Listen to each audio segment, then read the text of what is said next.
Do you remember that time a couple of years ago where Rafa Nadal said, what happened in Monte Carlo happened in Monte Carlo. What happened in Barcelona happened in Barcelona. What happened in Madrid happened in Madrid. But this is Rome. Do you remember that? It wasn't that long ago.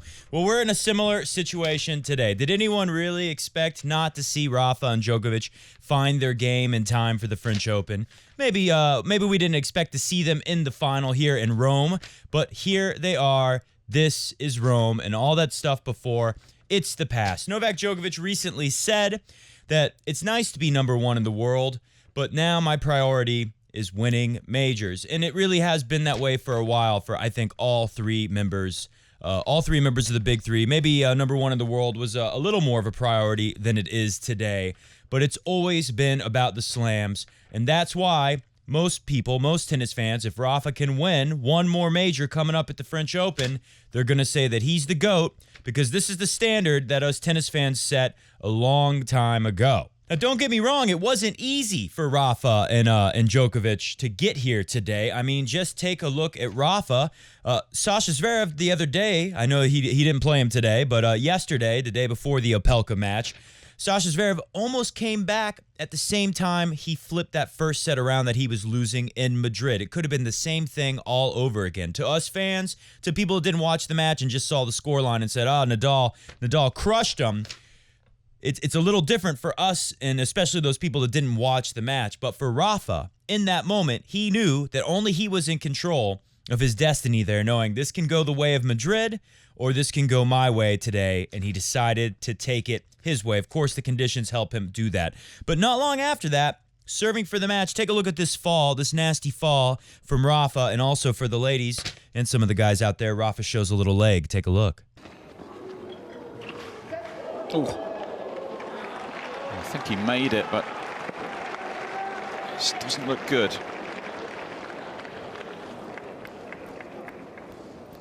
To tell exactly what the issue is, down on that left hip, is it? Nadal fall over. Oh, he actually, in the end, probably did a pretty good job not to roll the ankle. And maybe that's what ended up was falling heavily on the hip. He had to save a break point after that, but he did save it, and he did win that important match against, we'll admit, a little tired-looking Sasha Zverev, who's done a lot of winning lately, so credit to him in that regard. Rafa did win against a little bit tired of his Sasha Zverev. Now, Djokovic, there was a point in his match day against Sonego. Look at this first. There was a point in his match against Tsitsipas today, not yesterday when it was going really bad, today when he won, where this happened, and this very reminiscent, if you will remember, of the fake Cincinnati in the New York City bubble from last year, the 2020 edition of Cincinnati Masters in New York. Djokovic threw his racket against the wall.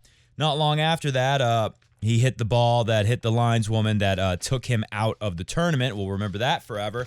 Take a look. This is a very similar throw to that one that kind of a prelude to what ended up happening when Joker got defaulted. Take a look at this racket toss. Oh, not quite. And Djokovic slams his racket away. You could just feel how important that point was. It wasn't easy against Tsitsipas today for Djokovic, and it especially wasn't easy when Djokovic played Sonego. Now, the crowd in Italy was going nuts for Sonego. Just ask Andrei Rublev. He started off well. He wins the first set, but even in that winning first set, he doesn't look happy at all. The crowd is really getting under his skin, and ultimately, Andrei Rublev loses that match looking like he just doesn't want to be there anymore because it's such a hostile environment. I mean, think about it. Rublev has been going around the world winning ATP 500s in empty stadiums for the last year in this COVID era of tennis. So now he's in Rome with a bunch of crazy Italians who've been locked up for the last year thanks to the pandemic, and they're going nuts for Sonego. Rublev couldn't handle it. Djokovic, he's a little tougher mentally. He's got more experience dealing with a hostile environment on court. There was a moment, though, where the crowd, I think, really did help Sonego get past Djokovic, who was about to win the match in the second set. And in a tiebreak, with a lead, Djokovic loses it. Sonego wins that. And then we find Djokovic finds himself down 40-love on his own serve game to start the third set. The commentators say something at this moment like, Sonego has just won 10 of the last 11 points. He's really on a run. A break here to start the third set would be great. Only about 15, 20 minutes later, Djokovic is serving 40-love up 4-2 in the final set, and this happens.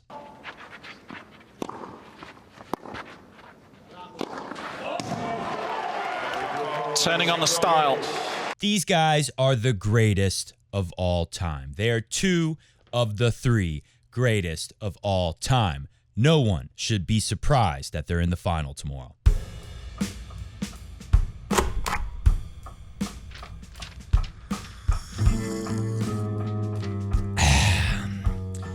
Welcome to Sparkling Italian Mineral Water Break Tennis. I'm your host, Matt Bradshaw. Today on the show, I have an interesting theory, a theorem that I've been working on for quite some time.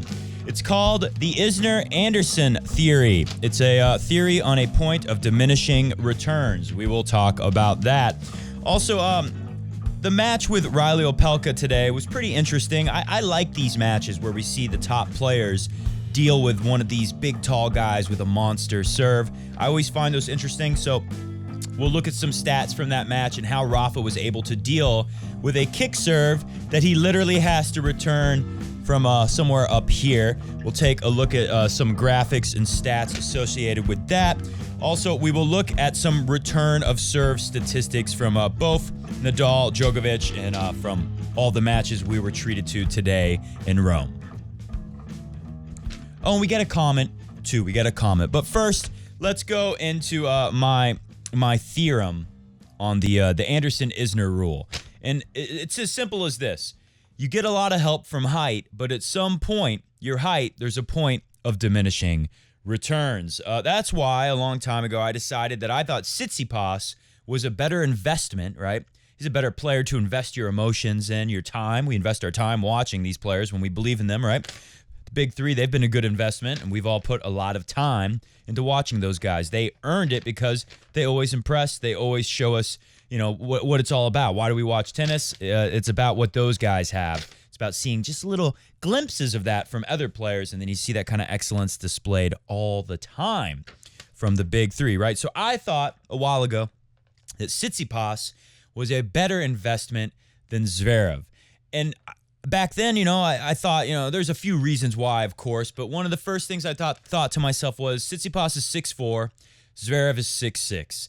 I think they're both going to get help on their serve from their height. Is it really worth the extra that Zverev's going to get from being 2 inches taller compared to the better movement that you're going to get at 6'4"? I think being a little bit shorter than 6'6" is going to help you be more of an elite mover. Right, Zverev is an elite mover. For his height, he's maybe one of the best movers of all time for that height of 6'6". Anyway, so I found it very interesting today, and my point there to finish that point is that while Zverev is one of the best movers ever at 6'6", I think at 6'4", Tsitsipas has the opportunity to be a better mover. So I was very fascinated to hear this statistic from the commentators today during Rafa's match with Riley Opelka, and they said, listen to this. Rafa versus big guys. And how did they define big guys? Players over 6'4", the height of Tsitsipas, the point of diminishing returns. To me, I think if you're going to win Grand Slam tennis, guys who are 6'6", 6'5", and above, they'll win majors. But if we go down a list, which I have compiled here for you, of players by height over the last 20 years, we'll see all the majors are in the GOAT class, the 6'1" and 6'2". Djokovic is at 6'2". Ivan Lendl is at 6'2". Stefan Edberg. Some really good players there. So we'll take a look at that. But first, listen to this. Rafa, 32-1 on clay, isolated for clay. He is 32-1 against players, over the height of 6'4", like Sasha Zverev. Now, Sasha Zverev, I should say it again, full credit to the guy. He's probably the best mover we've ever seen at that height. He is an incredible mover. So I write here, there's a point of diminishing returns with height. I like guys like Tsitsipas. Opelka moves great, but can he move great after 3 hours against Rafa? If you put him in a best-of-5 situation, take a look at this. This is why people think there's such an upside to Riley Opelka. I mean, it took him like 2 steps to get to the net. So he's got a massive stride, and for his size, he moves very, very well. So you see potential there to do some real damage. Plus the forehand. Take a look at this also. Opelka's massive forehand. Opelka bringing the heat early doors in Rome. So what got me thinking about this theorem I'm formulating here is maybe the worst semifinal in Wimbledon history. The semifinal that ruined 2019 final and made us play a tiebreaker at 12 games all in the 5th set. Would have much rather see Djokovic and Federer keep serving that set out rather than play a tiebreaker. Why did they do it? Because there was a semifinal that, I mean, I can tell you there's some guys in the Royal Box that I'd heard about. I can't say their names. I won't reveal their identities. But I know that they got bored with that match and left. They left the Royal Box in the middle of a Wimbledon semifinal. Of course, I'm talking about Kevin Anderson and John Isner. Now, how long was that freaking match? 6 hours and 26 minutes. And Kevin Anderson wins 26-24 games in the 5th set. Again, 6.5 hour long match. And they changed the rule because, one, a lot of people hated that match. They thought it was too long and too boring with all the big boom serving and not much else going on. The points aren't quite as interesting as you might see from Djokovic and Nadal playing in a semifinal at Wimbledon. And also because the winner really had no chance. Those guys basically destroyed their chances to win in the final against Djokovic. They destroyed their chances in an extremely long 6.5 hour match where they got to come right back and play the Joker. Look at their heights. Isner, 6'10". Anderson, 6'8". To me, they both were serving big bombs. Maybe Isner had more aces. I don't know. It doesn't matter. Who was the last man standing in that match? There is a point of diminishing returns with height. And that 2 inches shorter and a little less weight to carry and beat down your body and wear yourself out, lose all of your energy over the course of a 6.5 hour match, I think that benefited Kevin Anderson. Maybe Isner was hitting a little more heat on his serve, but it didn't matter. It was more important to just be moving a little better. In that case, really, just to not get completely exhausted and fall apart like John Isner did by the end of that match. I don't blame the guy. He's almost 7 foot tall, and he had to play 6.5 freaking hours. Now, you might be saying, Matt, what about the longest match of all time? What was the longest match of all time? Well, of course, that's John Isner playing Nicolas Mahut at Wimbledon. And Mahut, what do you know? He's 6'4". That's the same height as Tsitsipas. Why doesn't my point of diminishing returns come in here? Well, in a way it did, because Isner's such a better server than Mahut. And Mahut, for 6'4", he's really not that great of a mover, so he wasn't really able to take advantage of his height in this matchup that we're talking about with John Isner. And also, that's part of why that match went so long. He had enough height to make it to where John Isner couldn't break him, right? 6'4", you can serve pretty well with 6'4" as your height, right? That's going to be a big benefit as compared to a guy who's 6 foot even or below 6 foot. But Mahut is not the greatest mover in the world, and it didn't really make a difference. If anything, you could say, like I was just saying, it kind of helped him that he was tall enough to make it so that Isner couldn't break him and make that match ridiculously long. And also, it's kind of funny how that match, earlier rounds, you got a bunch of matches going on around Wimbledon. That's kind of like a sideshow attraction. Like, wow, take a look over here. Come here, you can see Federer, Nadal, right? You can see these guys play, these big names. And then over here on this smaller court, you can see these guys who are playing for whatever it was, 13 hours long for 2 days. When it's the semifinal and you got, all the people sitting there at center court, then it's not so good of a thing to have a ridiculously long tennis match. Always thought that was kind of funny. They didn't change the rule when it was an earlier round. They changed it when it was a freaking semifinal. So we've established my theory on this rule here. Let's look at some common heights for players. Because remember, only Zverev, only person over 6'4" who's able to beat Rafa. Kind of an interesting stat there. So let's look at some guys here. Delpo, Cilic, and Query. They're all in the 6'6" club, along with Medvedev, Karen Khachanov, Sasha Zverev. If we drop down to 6'5", we got guys like Raonic, Tomas Berdych, Bublik, Sasha Bublik, Hubi Hurkacz.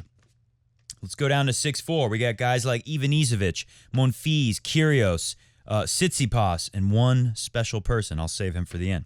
At 6'3", we got Murray. Okay, it's a pretty good player there. Mahou, of course, we got to throw him in there. Boris Becker, a legend. Then we go to the Joker class, 6'2". There's a lot of majors won at 6'2" because we got Rublev. Okay, he hasn't won any majors, but he could. Djokovic, of course, Lindell, Andy Roddick, and Stefan Edberg. 6'1" is what I call GOAT class. It's my height too, so I'm very happy to be 6'1.5". You got Rafa, you got Roger, you got Pete Sampras, you got Dominic Thiem. So a lot of majors there just at 6'1". If you put the guys who are 6'1" and 2, let's throw Andy Murray and Boris Becker in there at 6'3" also. That 6'1" to 6'3" Sonego, who was playing today against Djokovic, that is where all the majors are for the past 100 years. 6'1" to 6'3", that really is the sweet spot. But if someone's going to beat, remember, big servers have given Rafa a lot of trouble at Wimbledon. But have big servers given Rafa much trouble on the clay? Well, we saw Zverev. He could do it. John Isner obviously almost beat Rafa, although when that turned into a longer match, he wasn't able to hang in because of that point of diminishing returns I'm talking about here, where you get a lot of help with that height, but if you got to play a long match, you get a lot more tired than your opponent who's 6'1", right? We all remember that match where Isner almost beat him. And then, of course, there's one other person who's 6'4" that I didn't mention. That's Robin Soderling. Take a look at this guy. What a silly-looking picture of him on the Google. Of course, he is one of 2 players to beat the King of Clay at the French Open. And who is also 6'4", Tsitsipas. Let's say a couple words about Tsitsipas really quick. I actually think he's one of the favorites for the French this year. He's been very good on clay. He honestly probably feels like he should have beat Djokovic today. He was up a set and a break when the rain came and they had to delay the match to today. He served for the match after being broken earlier. I mean, that third set was a roller coaster. It was back and forth. It was really high-level stuff. One of the best matches of the year. We were just talking about that with Shapovalov and Nadal. The Nadal-Tsitsipas match in Barcelona. Now Tsitsipas has been a part of another one of the best matches of the year in this clash with Djokovic. And I think, Tsitsipas, you see a lot of hugging at the net and a lot of, happy exchanges, especially now that, guys are coming close and challenging Djokovic and Nadal. Djokovic and Nadal, they're happy to get through. The guys are happy just to have come close to winning. Tsitsipas, you got none of that today. When he shook hands with Djokovic, Djokovic, did something like that to Tsitsipas's chest or something. I can't remember exactly, but he showed some kind of friendly gesture, and Tsitsipas was just stone cold. He knew how close he was, and I think he's really going to be able to build on this loss. Look out for Tsitsipas at the French. I really think he's one of the favorites. If Djokovic hadn't beat him today, you would put Tsitsipas as number 2 favorite behind Rafa, with Djokovic as number 3. I think a lot of people would have done that. I would have done that. So Djokovic, his incredible play, the heart that he showed to come through Sonego and the very tough Italian crowd. We know that Djokovic can get pretty annoyed when the crowd is cheering, and it was tough. I don't want to be too hard on Andre Rublev. I would have gone nuts out there in his situation. I think most people would have. I'm surprised I didn't see that entire match, but I saw a lot of it. I never saw Rublev smash a racket or anything. I saw him lift it up and get ready to throw it down a few times. Never saw him release it. So good for Rublev. I hope it's a learning experience for him. But they're cheering double faults. They're cheering missed first serves. They're cheering any kind of unforced errors. That's really, really hard to deal with mentally and emotionally mainly. It's hard to not just lose control. And I think Rublev, maybe he didn't smash rackets or anything, but he lost something out there today. Definitely felt like he didn't want to be there or something. I felt kind of bad for him, but at the same time, people have been locked up from COVID, so what do you expect? If I'm in that crowd, I'm going nuts too, especially if it's a guy from my country with a chance to take out a top player like Andre Rublev. So if Tsitsipas, if Djokovic doesn't have this incredible day, I don't think he's number 2 favorite now. I'd put him there, but Tsitsipas is right there at number 3. Dominic Thiem has kind of slid down a little bit with his issues, both mental and physical, that he's talked about this year. Still, Dominic Thiem will give him a shot to win the French, but I'm going to move the other prince. I think we got 2 princes of clay now. We got Tsitsipas and we got Dominic Thiem. All right, let's move on to some statistics. just want to throw it out there. If someone's going to beat Rafa on clay again, I think it's going to be another 6'4" guy. I think it's going to be Tsitsipas or Djokovic. Djokovic, of course, can always do it. He might beat Rafa on clay tomorrow. Who knows? I'm going to go with Rafa in 2 sets, though. I think, Djokovic played 5 sets, or 4 and a half, or a little more than a half a set today. I think it's going to be a lot. And I kind of, the last time they played in Rome, Joker and Nadal, I think Nadal bageled Djokovic.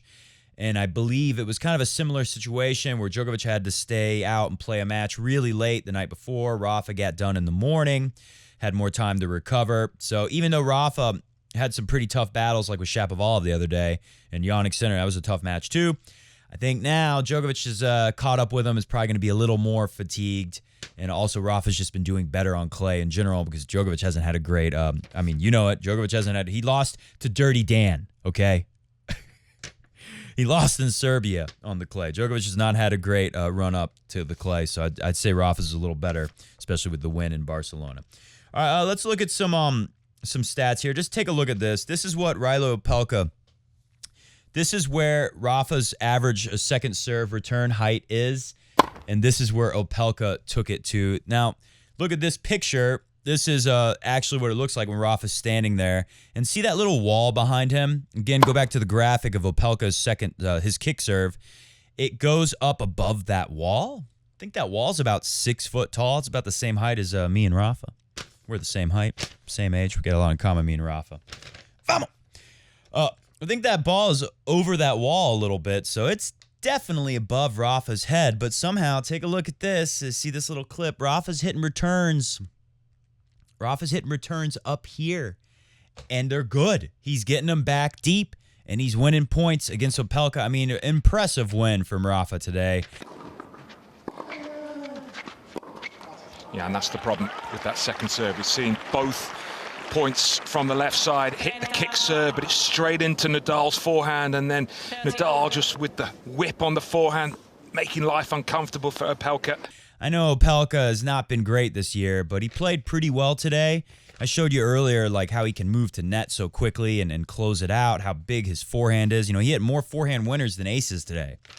So, good day from Opelka. Let's go to this. I've been promising to show this for a while. This is an article from thetennishead.net, courtesy of a friend of mine sent this to me. And this is why maybe if Opelka really missed his chance to beat Rafa, he probably could have done it just like Zverev if this would have happened in Madrid.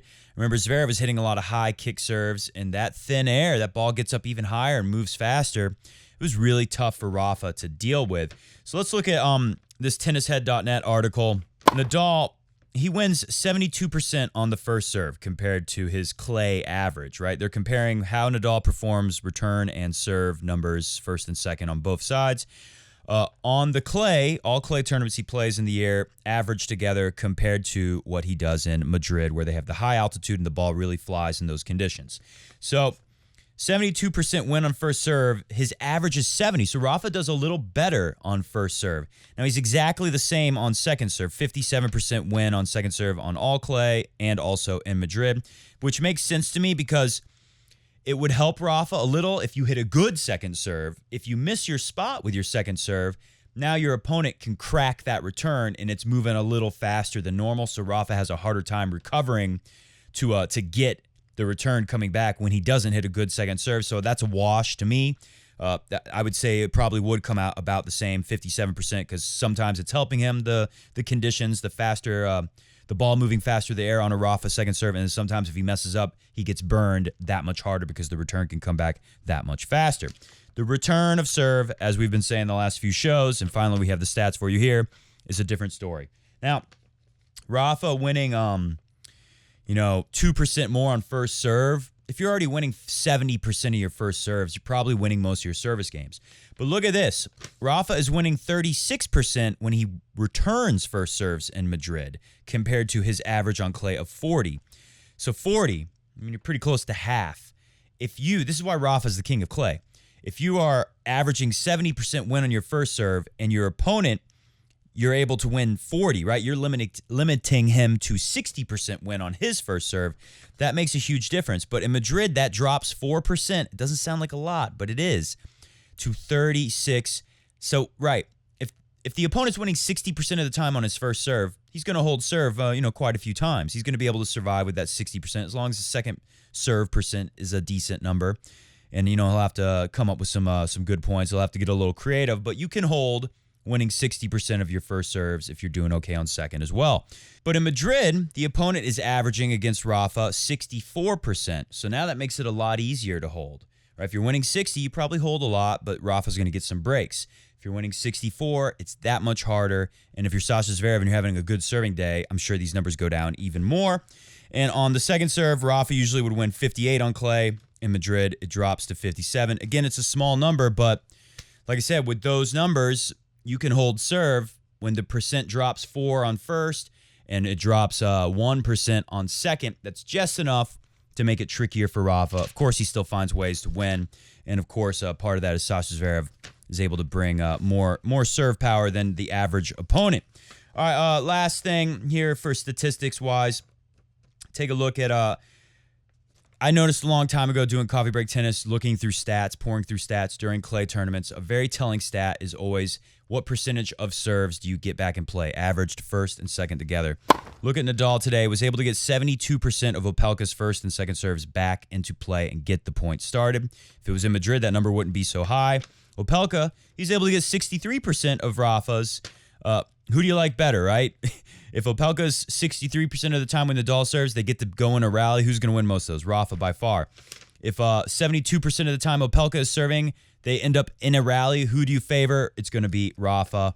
Here's some images. You can see how Rafa starts off returning back very deep, and every stroke within the rally, he gets closer and closer to the baseline.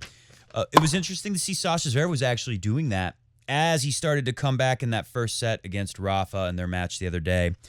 And he was actually moving in and taking it to Rafa. He was pretty close to getting into that first set. I think the fatigue really held him back. So watch out. I'll give Zverev a shot at the French Open as well. He's definitely, he's up there in the top 5 favorites at the French, or top 6 or 7 or something like that. He's right up there. You would maybe even put him a bit ahead of Dominic Thiem right now, just because of where Dominic Thiem is. So maybe put him in the 5 spot or even the 4 spot. I'm trying to think, who would I put ahead of Zverev? Am I forgetting some obvious name out there? Roger Federer. He's probably not going to win the French. By the way, Federer's draw is out. Last thing, let me show you this real quick. When Sonego won that second set against Djokovic today, take a look at this. Very telling stat. Was getting 91% of Djokovic's serves back in play. Joker 81. When Djokovic turned it around on Tsitsipas today, Tsitsipas really close to winning that match, and more than once.